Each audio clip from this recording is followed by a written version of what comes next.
Good morning students. ये Hindi first है आपका लेसन सेकंड, हार की जीत। जो प्रसिद्ध कहानीकारक के द्वारा रचित की गई है, जिनका नाम सुदर्शन है और उनका असली नाम बद्रीनाथ भट्ट है। हार की जीत बद्रीनाथ भट्ट जी की पहली कहानी है। हिंदी साहित्य की इस अमर कहानी में अन्याय पर न्याय की और असत्य पर सत्य की जीत के अमर सत्य को ही प्रदर्शित किया गया है। क्या किसी खूंखार डाकू को बिना किसी हिंसा के द्वारा हराया जा सकता है? आइए पढ़ते हैं इस कहानी में कैसे हराया गया उसको। माँ को अपने बेटे और किसान को अपने लहराते खेत देखकर जो आनंद आता है, वही आनंद बाबा भारती को अपना घोड़ा देखकर आता था।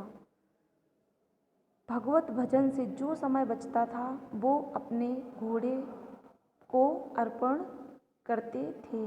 उनका घोड़ा बहुत सुंदर और बलवान था, जिसको वो प्यार से सुल्तान कहकर पुकारते थे और उसको देखकर वो बहुत ही खुश होते थे। उसको खुद ही खाना और दाना खिलाते थे और उसकी सेवा वो स्वयं ही करते थे। बाबा आनंद भारती गांव के बाहर एक छोटे से मंदिर में रहते थे और भगवान का भजन करते थे। वो गांव के लोगों से कहते थे कि मैं सुल्तान के बिना जीवित नहीं रह सकता, और वो सुल्तान से बहुत अधिक प्रेम करते थे।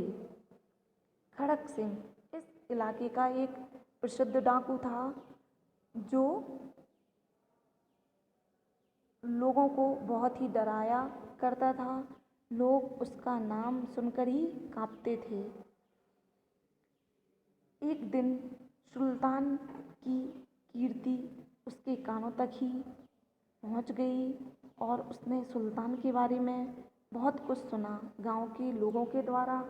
तो वो एक दिन बाबा भारती के पास आकर बैठ गया और सुल्तान को देखकर मन में सोचने लगा कि यह तो मेरे पास होना चाहिए।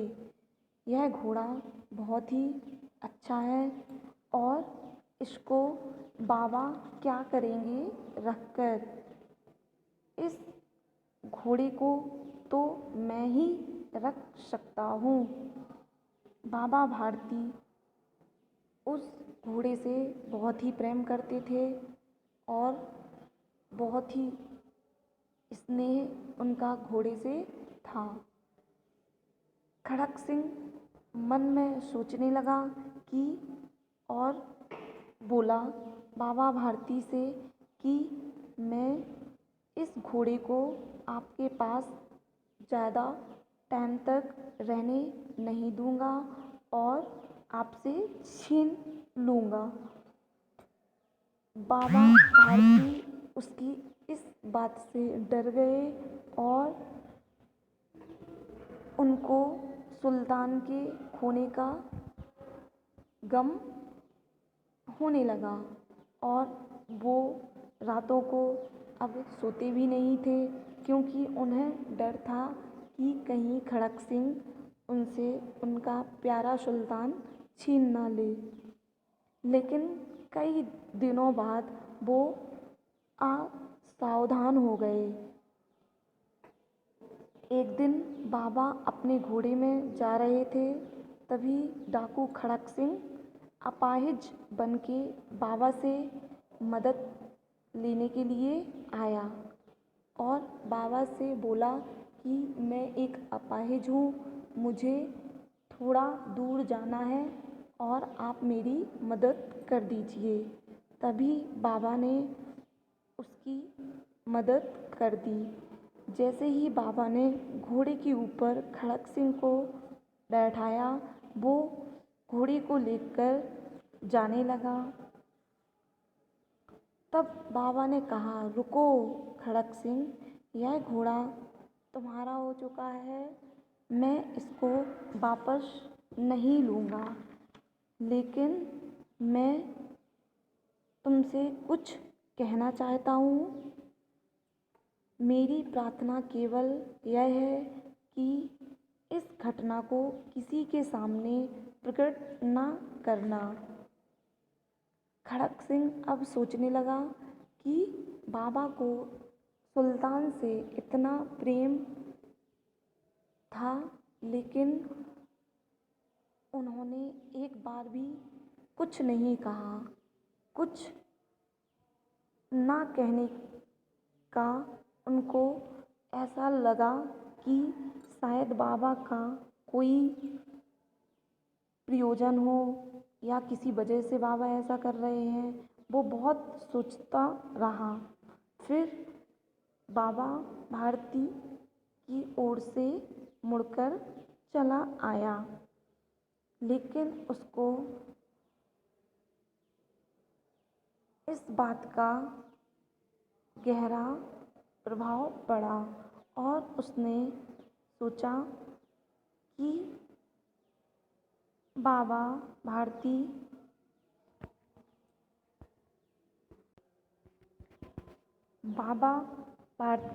वहाँ से चले गए, परंतु उनके शब्द खड़क सिंह के कानों में उसी प्रकार गूंज रहे थे। सोचता था, कैसे ऊंचे विचार, कैसा पवित्र भाव उन्हें इस घोड़े से प्रेम था। इसे देखकर उनका मुख फूल की नाई की तरह खिल जाता था और वो कहते थे कि इसके बिना मैं जीवित नहीं रहूँगा। लेकिन उन्होंने एक शब्द भी कुछ और नहीं कहा। उन्हें केवल यह ख्याल था, कहीं लोग दीन दुखियों पर विश्वास करना ना छोड़ दें। ऐसा मनुष्य नहीं देवता है, क्योंकि बाबा भारती ने उसको कहा था कि मुझसे एक प्रार्थना है मेरी कि इस घटना को किसी के सामने प्रकट ना करना। जब खड़क सिंह ने उनसे पूछा कि ऐसा आप क्यों कह रहे हो, तो उन्होंने कहा कि कोई भी दीन दुखियों की मदद नहीं करेगा। उनकी इस बात का उस पर गहरा असर हुआ और खड़क सिंह ने सोचा कि कैसे महान पुरुष हैं कि उन्हें सिर्फ इस बात की चिंता है कि लोग दीन दुखियों पर विश्वास करना ना छोड़ दें। ऐसा मनुष्य नहीं देवता है।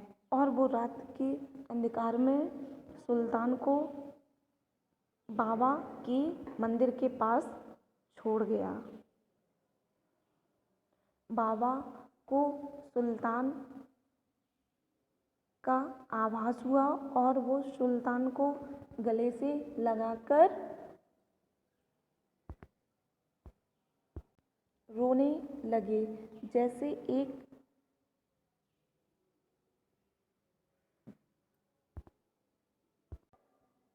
बाबा सुल्तान को इस तरह गले लगाकर लिपटकर रोने लगे, मानो कोई पिता बहुत दिन से बिछड़े हुए पुत्र से मिल रहा हो, बार बार उसकी पीठ पर हाथ फेरते।